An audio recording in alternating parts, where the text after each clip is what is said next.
देश में corona virus के मामलों में लगातार इजाफा देखने को मिल रहा। कोविड-19 के इलाज के लिए फिलहाल कोई वैक्सीन नहीं बनी है। इस बीच व्यापारियों के संगठन सीटीआई ने प्रधानमंत्री नरेंद्र मोदी को पत्र लिखा है और जरूरी उपकरणों पर जीएसटी हटाए जाने की मांग की है, जिसमें मास्क, सैनिटाइजर भी शामिल है। कोरोना की वैक्सीन न होने के कारण खुद को बचाए रखना ही सबसे बड़े उपचार के तौर पर देखा जा रहा है। खुद को बचाने के लिए मास्क पहनने, सैनिटाइजर या फिर हैंड वॉश से हाथों को धोने आदि की सलाह दी गई है। हालांकि इन सामान पर जीएसटी भी लगती है, जिसको हटाए जाने की मांग हो रही है।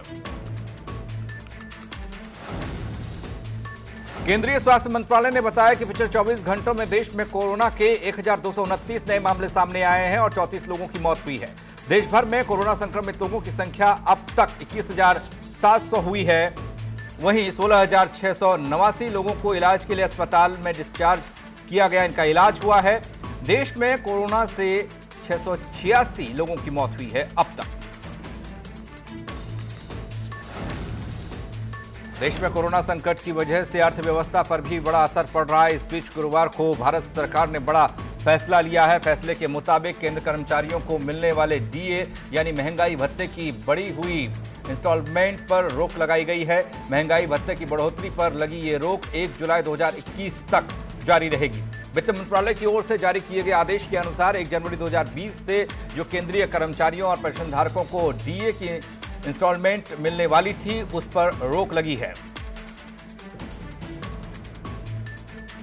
उत्तर प्रदेश के शामली जनपद में मौलाना साद के कस्बा कांदला में स्थित फार्म हाउस पर दिल्ली क्राइम ब्रांच की टीम ने छापा मारा। टीम ने फार्म हाउस में पहुंचकर वहां काम करने वाले लोगों से जानकारी ली है और देखा कि यहां कोई जमाती तो नहीं है। इस दौरान किसी अन्य व्यक्ति को अंदर नहीं जाने दिया गया। दिल्ली के निजामुद्दीन मरकज में जो हुआ, उसके बाद यहां से निकलकर देश भर में फैले जमातियों ने कोरोना को विस्तार दिया। संख्या 3 गुना बढ़ी। निजामुद्दीन मरकज और वहां के अमीर मौलाना साद अब निशाने पर है। कोरोना वायरस की वजह से पूरे देश में लगाए गए लॉकडाउन से भले ही देश की अर्थव्यवस्था पर असर पड़ रहा हो, लेकिन पूरा देश प्रदूषण मुक्त हुआ है। नदियां साफ हुई हैं। लॉकडाउन से पूरा देश साफ हवा में सांस ले रहा है, जिसकी पुष्टि अमेरिकी अंतरिक्ष एजेंसी नासा ने की है। नासा की अर्थ ऑब्जर्वेटरी ने पिछले 4 सालों की तस्वीरें जारी की हैं, जिसमें यह बताया गया है कि ऐसे प्रदूषण का स्तर पूरे देश में, पूरे भारत में कम हुआ है। कोरोना लॉकडाउन की वजह से कारोबार में आई भारी गिरावट को देखते हुए देश के छोटे दुकानदारों ने अपना ई-कॉमर्स पोर्टल जल्द लॉन्च करने का फैसला किया है। यह फैसला इस लिहाज से भी महत्वपूर्ण है कि रिलायंस, जियो और फेसबुक के बीच डील का लक्ष्य भी देश के करोड़ों छोटे दुकानदारों को जोड़ना है। ई लाला नाम के इस पोर्टल से लॉकडाउन के दौरान सिर्फ जरूरी सामान की आपूर्ति की जाएगी, लेकिन इसके बाद इससे सभी तरह के सामान की आपूर्ति होगी। पूरे देश में इन दिनों कोरोना अपना कहर बरपा रहा है। दिनों दिन इसके केस भी बढ़ रहे हैं। हर कोई कोरोना से बचने के लिए जतन कर रहा है। ऐसे में बरेली पुलिस ने 55 पुलिसकर्मी क्वारंटाइन किए हैं। ये पुलिसकर्मी छुट्टी लेकर अपने घर गए थे और इस बीच लॉकडाउन लगने से इनकी आमद नहीं हो पाई थी या नहीं पहुंच पाए थे अपनी ड्यूटी पर। इन सभी पुलिसकर्मियों को 14 दिन तक क्वारंटीन किया जाएगा। इसके बाद इनको ज्वाइनिंग दी जाएगी। कोरोना के बढ़ते मामलों के बीच गौतम बुद्ध नगर वासियों के लिए राहत भरी खबर है। जिले में एक तरफ कोरोना के मरीज बढ़ रहे हैं तो दूसरी तरफ मरीज ठीक होकर अपने घर भी पहुंच रहे हैं। ग्रेटर नोएडा स्थित शारदा हॉस्पिटल से आज 4 कोरोना के मरीजों को डिस्चार्ज किया गया।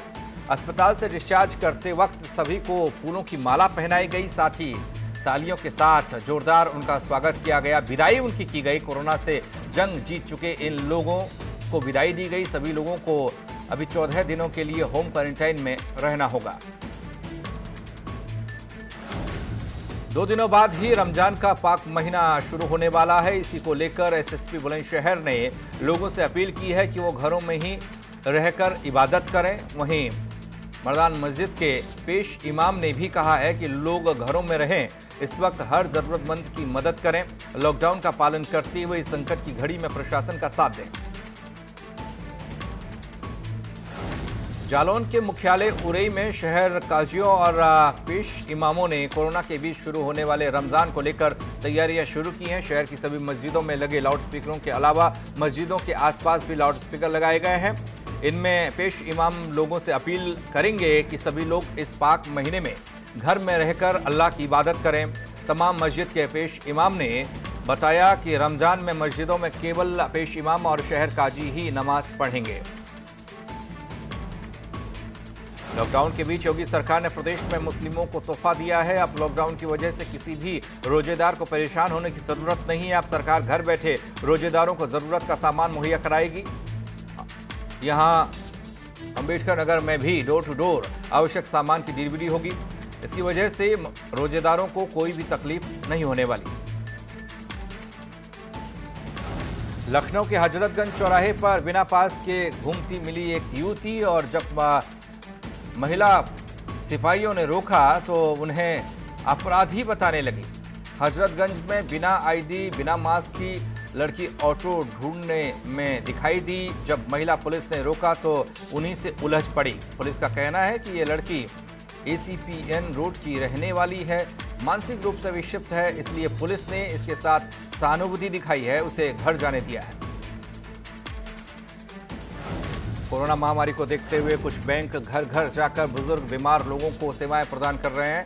ऐसा ही एक मामला चंपावत के देवीधुरा ग्रामीण बैंक में सामने आया, जिसमें ग्रामीण बैंक के कर्मचारियों ने बुजुर्ग महिला को, जो कि 101 साल की थी, उन्हें घर जाकर भुगतान किया है। महिला को घर में पैसे की आवश्यकता थी। महिला ने बैंक से संपर्क किया तो बैंक के कर्मचारी खुद पैसे लेकर उसके घर पहुंचे। कोरोना महामारी को लेकर यूपी सरकार पूरी तरह से अलर्ट मोड पर नजर आ रही है। इस महामारी को रोकने के लिए हर संभव कोशिश जारी है। कानपुर के मंडलायुक्त डॉक्टर सुधीर M. बोबड़े और IG मोहित अग्रवाल ने सभी हॉटस्पॉट का जायजा लिया है। साथ ही लॉकडाउन का सख्ती से पालन करने के निर्देश दिए हैं। IG मोहित अग्रवाल ने सभी पुलिसकर्मियों को अपने स्वास्थ्य के प्रति भी सजग रहने की सलाह दी है। संभल में रजपुरा थाना क्षेत्र में कोरोना पहुंचने से हड़कंप मच गया। एक शख्स की रिपोर्ट कोरोना पॉजिटिव आने के बाद पूरे गांव को सील कर दिया गया। 22 लोगों को कोरोना संदिग्ध की सूची में रखा गया है, जिसके बाद रिपोर्ट में एक की रिपोर्ट पॉजिटिव आई। युवक दिल्ली के निजामुद्दीन मरकज से अपनी मां की दवाई लेकर लौटा था। इसके बाद जनपद में कोरोना पॉजिटिव की संख्या 9 हुई है। साथ ही एक जमाती की मौत भी इस दौरान हुई है। गोड्डा के कोतवाली नगर क्षेत्र में क्वारंटीन किया गया एक युवक क्वारंटीन सेंटर से भाग गया और यहां पानी की टंकी पर चढ़कर जमकर उसने हंगामा काटा। इसके बाद सूचना मिलने पर मौके पर पहुंची पुलिस ने युवक को टंकी से नीचे उतारा। पुलिस के मुताबिक युवक मानसिक रूप से कमजोर है, जिसको दोबारा से क्वारंटीन सेंटर में भेजा गया है। अल्मोड़ा में सहकारी कार्यालय खुला है। अधिकारियों और कर्मचारियों ने सोशल डिस्टेंसिंग के साथ काम शुरू किया है, लेकिन अधिकतर कार्यालय में दोपहर बाद सन्नाटा दिखाई दिया। इसके अलावा शहरी ग्रामीण क्षेत्रों में सड़क निर्माण कार्य शुरू हुआ है। अल्मोड़ा ऑरेंज जोन में शामिल होने के 1.5 महीने के लॉकडाउन के बाद सरकारी कार्यालय में सरकारी योजनाओं के संचालन के लिए छूट दी गई है। इसके चलते सड़क निर्माण कार्य शुरू होने की तैयारी की जा रही है। रायबरेली में कोरोना पॉजिटिव मरीजों की संख्या 43 होने के बाद प्रशासन सख्त रुख अपना रहा है। जिन इलाकों में कोरोना के मरीज मिले हैं उन इलाकों को हॉटस्पॉट घोषित किया गया है। सैनिटाइजेशन का काम शुरू कर दिया गया है। इसी क्रम में ऊंचाहार कस्बे में भी एक पॉजिटिव मरीज मिलने से NTPC ऊंचाहार अब उस पूरे इलाके को जिला प्रशासन के साथ मिलकर सैनिटाइज करने का काम कर रहा है। SDM की माने तो ऊंचाहार कस्बे से भी एक ही कोरोना पॉजिटिव मरीज मिला है, इसलिए इस पूरे इलाके को हॉटस्पॉट घोषित करते हुए सील किया गया है और पूरे इलाके में सैनिटाइजेशन का काम हो रहा है। भले ही इन दिनों पूरे देश में लॉकडाउन की वजह से लोगों को काफी दिक्कतों का सामना करना पड़ रहा हो, तो वहीं दूसरी ओर नैनीताल के मुक्तेश्वर क्षेत्र में एक परिवार के द्वारा सालों से बंजर पड़े सेब के बगीचे को फिर से हरा भरा कर दिया गया। इस बगीचे को तैयार करने में मिश्र परिवार के बच्चों ने अपने माता पिता की खूब मदद की और करीब 1 महीने के अंदर पूरे परिवार ने 1000 सेब के पेड़ों से सजा ये बगीचा तैयार किया है। खटीमा से लगी नेपाल सीमा पर तैनात SSB के जवान लगातार कोरोना फाइटर के रूप में सजग हैं, मुस्तैद हैं। इसके अलावा SSB सीमांतर क्षेत्र में इस महामारी के समय अपने सामाजिक दायित्व को निभा रही है। पहले जहां SSB ने नेपाल सीमा पर निवास करने वाले निर्धन परिवारों को राशन और आवश्यक सामग्री दी, वहीं अब SSB ने इंडो नेपाल सीमा पर स्थित मेला घाट बाजार में सैकड़ों ग्रामीणों को निःशुल्क मास्क का वितरण किया है। राज्य में कोरोना टेस्टिंग को लेकर अब स्वास्थ्य विभाग की कार्यशैली पर सवाल उठ रहे हैं। पुलिस जहां जमातियों की धरपकड़ कर रही है, उन्हें क्वारंटीन कर रही है, वहीं स्वास्थ्य विभाग उनको जांच करने तक को तैयार नहीं है। हरिद्वार जनपद में 267 टेस्ट रिपोर्ट आनी अभी बाकी है, जिसमें से 207 जमाती हैं। डीजी कानून व्यवस्था ने बताया कि टेस्टिंग में तेजी लाने की जरूरत है, जिससे हरिद्वार जनपद में सभी जमातियों की टेस्ट रिपोर्ट जल्द प्राप्त हो सके। अल्मोड़ा में जिला प्रशासन द्वारा लॉकडाउन में ढील के दौरान राशन, सब्जी, दूध, मोबाइल रिचार्ज की दुकानों में खरीदारी के दौरान लोग सोशल डिस्टेंसिंग का पालन करते नजर नहीं आए। पुलिस की सख्ती के बाद भी कई लोग नियमों का पालन नहीं कर रहे हैं। सुबह 7 से 1 बजे तक प्रशासन ने जरूरी सामान की दुकानों को खोलने की अनुमति दी है। सामाजिक दूरी बनाए रखने के लिए दुकानों के आगे गोल घेरे तक बनाए गए हैं। ग्राहकों को इन घेरों में खड़ा होकर अपना सामान खरीदना होगा, लेकिन लोग इसका पालन करते नहीं दिख रहे। उत्तर प्रदेश से उत्तराखंड के अलग अलग इलाकों में पहुंचे 1,500 से ज्यादा नेपाली मूल के लोगों को टेस्ट कैंपों में रुकवाया गया है। दरअसल नेपाल बॉर्डर पूरी तरह से सील होने के चलते राज्य पुलिस ने उन्हें रेस्ट कैंप में रुकाया है। डीजी कानून व्यवस्था अशोक कुमार ने बताया कि बाहर से आए नेपाली मूल के लोगों को बॉर्डर खुलने के बाद ही नेपाल भेजा जाएगा। फिलहाल उनके खाने और रहने की व्यवस्था कैंप में की गई है। राजधानी देहरादून में जिला प्रशासन लगातार जनता को राहत देने का काम कर रहा है। वहीं लॉकडाउन में स्कूल बंद होने की वजह से छात्रों को पढ़ाई की दिक्कत हो रही है, जिसके लिए अब किताबों की दुकान को खोलने के आदेश जारी हुए हैं। वहीं डीएम देहरादून आशीष श्रीवास्तव का कहना है नगर निगम क्षेत्र में बाहर दुकानें खोली जा सकती हैं, लेकिन निगम क्षेत्र और डोईवाला के 2 इलाके ऐसे हैं जो रेड जोन होने की वजह से केवल होम डिलीवरी ही यहां पर की जा रही थी, वही प्रभावी कदम है। कुंभ मेला 2021 में निर्माण कार्यों को लेकर शासन ने आदेश जारी किए हैं। लॉकडाउन के चलते प्रदेश में तमाम निर्माण के काम मौजूदा वक्त में बंद हैं। वहीं आगामी कुंभ मेले को लेकर कई तरह के निर्माण कार्य कुंभ क्षेत्र हरिद्वार में होने हैं, जिनको अब तेजी मिलने की उम्मीद है। पीडब्ल्यूडी के प्रमुख अभियंता हरिओम शर्मा का कहना है कि कुंभ क्षेत्र में 5 बड़े पुल और एक सड़क का निर्माण पीडब्ल्यूडी को करना है। वहीं केंद्र के निर्देश के बाद राज्य सरकार ने आदेश किया, जिसके बाद अब तेजी से काम शुरू होगा। एक बार फिर मौसम ने करवट ली है। बुलंदशहर में अचानक हुई तेज बारिश ने किसानों की चिंता को बढ़ाया है। बारिश से गेहूं और सरसों की फसल को भारी नुकसान हो रहा है, क्योंकि इस समय गेहूं की कटाई और थ्रेशिंग का काम चल रहा है, जो बारिश की वजह से रुका है। पहले ही लॉकडाउन की स्थिति में किसान परेशान हैं और अब ऊपर से मौसम की मार भी मौसम अपना कहर बरपा रहा है।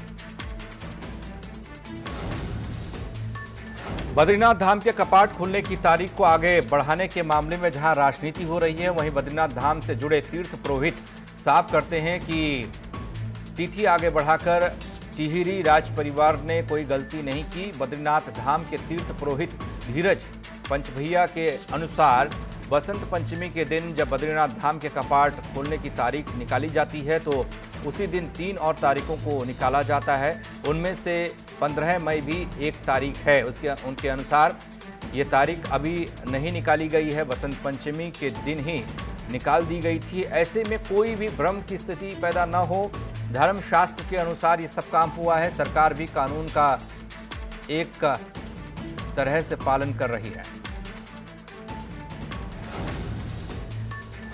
देश के सामने चुनौती बन चुके कोरोना वायरस से निपटने के लिए सरकार ने लॉकडाउन किया है। इस लॉकडाउन में बॉलीवुड अभिनेता मनोज बाजपेयी, नीना गुप्ता, दीपक डोबरियाल समेत 23 लोग नैनीताल में फंसे हैं, जिसके बाद नैनीताल से कई डॉक्टर्स की टीम ने इन सभी लोगों का परीक्षण किया, जांच की है। आपको बता दें कि ये लोग वेब फिल्म की शूटिंग के लिए पहुंचे थे। जांच के दौरान मनोज बाजपेयी ने स्वास्थ्य विभाग की टीम का हौसला बढ़ाया है और कहा कि लॉकडाउन के समय हिमालय के नज़दीकी क्षेत्र में रुकने से वह काफ़ी खुश हैं और उन्हें यहां आकर बेहद अच्छा लगा है। बद्रीनाथ धाम के कपाट खोलने की तिथि आगे बढ़ाए जाने पर अब राजनीति हो रही है। कांग्रेस ने सवाल खड़े किए हैं तो सरकार ने फैसले में कोई भूमिका नहीं होने की बात कही है। प्रदेश के शहरी विकास मंत्री मदन कौशिक के अनुसार सरकार को तिथि को आगे बढ़ाने में कोई उनका हाथ नहीं है, सरकार का हाथ नहीं है, ये धर्म का मामला है। इससे टिहरी राज परिवार और धर्माधिकारियों द्वारा लिया गया फैसला ये है और सरकार का इससे कोई लेना देना नहीं, कोई रोल नहीं। वहीं कांग्रेस सरकार के फैसले पर सवाल उठा रही है।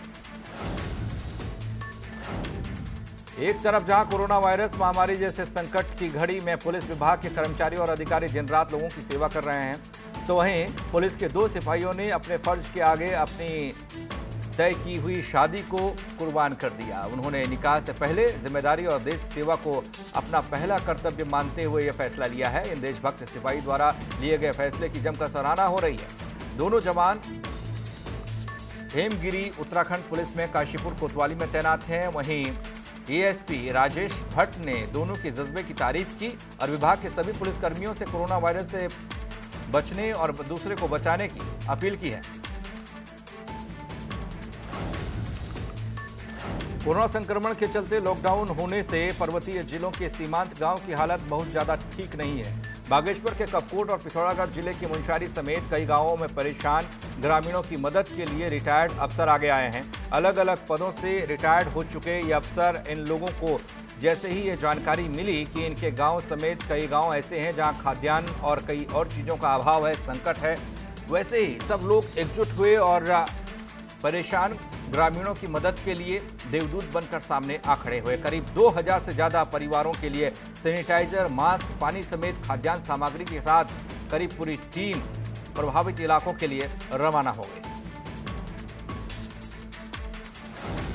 देशव्यापी लॉकडाउन के दौरान शराब के शौकीनों की हालत खराब है।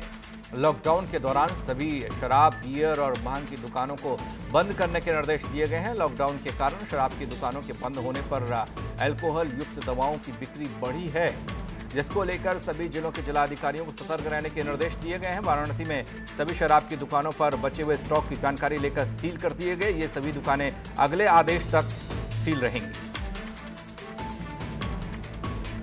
बागपत के चांदीनगर थाना क्षेत्र में बीते 19 अप्रैल को हुए हत्या का पुलिस ने खुलासा करते हुए मृतक के दोस्तों को ही गिरफ्तार किया है। हत्या की वजह छेड़छाड़ से जुड़ी हुई बात बताई जा रही है, जिसके चलते अमित नाम के युवक की हत्या की गई थी। हत्या की वारदात को अंजाम मृतक अमित के ही दोस्तों ने दिया था, जिसे घर से बुलाकर गोली मार दी गई थी। उपचार के दौरान जिला अस्पताल में अमित ने दम तोड़ा। पूरे घटनाक्रम में पुलिस ने अमित के 5 दोस्तों को जेल भेजा है।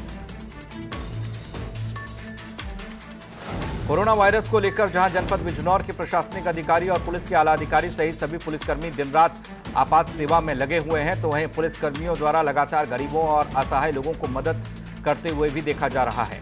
इस महामारी से बचने के लिए नजीबाबाद चौकी प्रभारी पवन कुमार ने अपने क्षेत्र के लोगों के लिए एक सैनिटाइजर मशीन को बनवाकर नजीबाबाद हरिद्वार मार्ग पर लगवाया।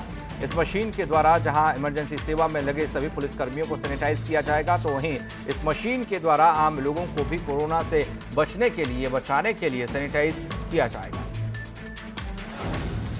ललितपुर में लोग लॉकडाउन का पालन नहीं कर रहे हैं, बेवजह घर से बाहर निकलकर लॉकडाउन की धज्जियां उड़ा रहे हैं। तस्वीर इसके गवाह हैं। यहाँ लोग किस तरह से सोशल डिस्टेंसिंग का मजाक उड़ा रहे हैं वो भी देखने को मिला। बाजार गलियों में घूम रहे हैं लोग। हालांकि अभी तक ललितपुर में कोई भी कोरोना का केस नहीं मिला है। वहीं एहतियात के तौर पर प्रशासन सभी से घरों में रहने की अपील कर रहा है, लेकिन लोग मानने को तैयार नहीं। कोरोना वायरस से लड़ने के लिए पूरा देश अपना योगदान दे रहा है।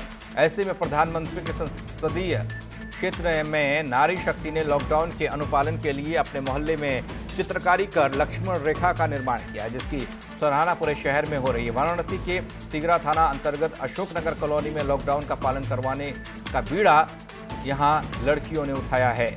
इस इलाके में रहने वाली लड़कियों ने यहां के मेन रास्ते पर बैरिकेडिंग कर सड़क पर लक्ष्मण रेखा बनाते हुए स्टे होम स्टे सेफ का स्लोगन लिखा है। प्रतापगढ़ में महिला अस्पताल में इलाज के नाम पर लोगों से घूस लेते हुए एक वीडियो वायरल हुआ, जिसमें महिला डॉक्टर स्वास्थ्य कर्मियों के जरिए अवैध वसूली कर रही है। मरीज को देखने के नाम पर संकट की घड़ी में गरीबों से पैसे ऐंठे जा रहे हैं। लॉकडाउन के बीच जालौन में नाबालिग लड़की के साथ दुष्कर्म की वारदात को अंजाम दिया गया। जानकारी के मुताबिक आरोपी ने वारदात को उस वक्त अंजाम दिया जब वो घर पर अकेली थी। आरोपी नाबालिग लड़की को अपने घर को ले गया और दुष्कर्म की इस घटना को अंजाम दिया। पीड़िता के परिजन खेत पर गए हुए थे। जब वे वापस लौटी तो पीड़िता ने परिजनों को आपबीती बताई। परिजनों ने पुलिस को पूरे मामले की सूचना दी। पुलिस ने मुकदमा दर्ज किया है, आरोपी की तलाश शुरू की है। उन्नाव के जिला अस्पताल के आइसोलेशन वार्ड में भर्ती 2 चोरों के खिड़की तोड़कर भागने का मामला सामने आया है। 4 दिन पहले चोरी करते हुए रंगे हाथ पकड़े गए थे ये लोग, जिसके बाद दोनों को सांस की बीमारी होने पर जिला प्रशासन ने जिला अस्पताल के आइसोलेशन वार्ड में भर्ती किया, जिसके बाद देर रात दोनों चोर अस्पताल से फरार हो गए। फिलहाल दोनों की रिपोर्ट नेगेटिव आई है। कोरोना वायरस के चलते पूरे देश में लॉकडाउन लागू है, लेकिन लॉकडाउन की बावजूद भी आपराधिक घटनाएं हो रही हैं। ताजा मामला सामने आया है बरेली के थाना इज्जत नगर इलाके से, जहां कुछ लोगों ने रसोइये की मुर्गा चोरी के शक में जमकर पिटाई कर डाली। लोगों ने रसोइये को बहुत बेरहमी से पीटा, जिसके बाद उसे गंभीर हालत में निजी अस्पताल में भर्ती कराया गया। बताया जा रहा है कि मामले में अभी तक पुलिस ने कोई संज्ञान नहीं लिया है। लखनऊ में एक बार फिर खाकी ने अपनी जान जोखिम में डालकर इंसानियत का परिचय दिया है। दरअसल गोमती नगर के विरामखंड में राम भवन गेस्ट हाउस के सामने नाले में युवक की लाश मिलने की सूचना मिली थी, जिसके बाद एसएसआई अमरनाथ यादव ने नाले में पड़ी लाश को खुद बाहर निकाला। एसएसआई ने सीढ़ी लगाकर नाले में उतरे और फिर लाश में रस्सी बांधी और ऊपर खींचा। तस्वीर देख सकते हैं। आगरा में बेखौफ दबंगों का कहर देखने को मिला है। ताजा मामला थाना बाहा इलाके के जुल्हापुरी कस्बे का है, जहां दबंगों ने दिव्यांग युवक की लाठी डंडों से जमकर पिटाई की है। पिटाई का ये वीडियो वहां लगे सीसीटीवी में कैद हुआ। सूचना मिलने के बाद पहुंची पुलिस ने घायल युवक को इलाज के लिए अस्पताल में भर्ती किया है। वहीं पुलिस ने आरोपियों के खिलाफ मुकदमा दर्ज किया है। बताया जा रहा है कि आरोपी युवक पहले भी कई बार दिव्यांग युवक की पिटाई कर चुका है।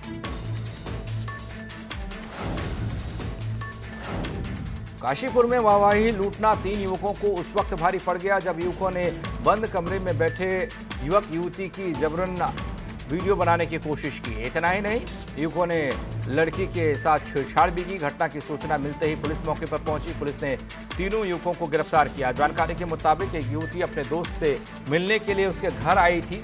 युवक और युवती को घर में अकेला देखकर स्थानीय युवक जबरन कमरे में घुस गए और युवक और युवती की वीडियो बनाने लगे। इतना ही नहीं, युवकों ने लड़की के साथ छेड़छाड़ भी की। वाराणसी के चेतगंज थाना इलाके के गर्ल्स हॉस्टल में एक लड़की ने फांसी लगाई आत्महत्या, जिसके बाद हॉस्टल में हड़कंप मच गया।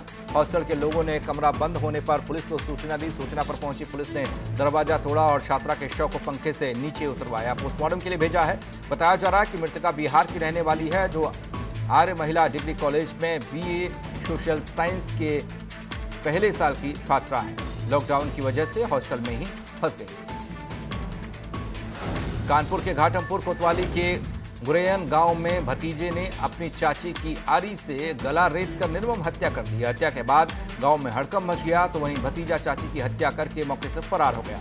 सूचना मिलने के बाद पुलिस मौके पर पहुंची और पुलिस ने मृतका के शव को पोस्टमार्टम के लिए भेजा। मुकदमा दर्ज किया है। आरोपी भतीजे की तलाश पुलिस कर रही है। राजधानी लखनऊ से 20 किलोमीटर दूर गांव हमीरपुर में बिजली विभाग की लापरवाही से एक मासूम ने अपनी 8 उंगलियां गंवा दी। दरअसल बिजली विभाग की लापरवाही से एक 6 साल का लड़का बिजली के तारों में उलझ गया, जिसके बाद डॉक्टर्स को मासूम की 8 उंगलियां काटनी पड़ी हैं। दरअसल मासूम लड़का अपने घर के बाहर खेल रहा था और तार की चपेट में आने से वो घायल हो गया था।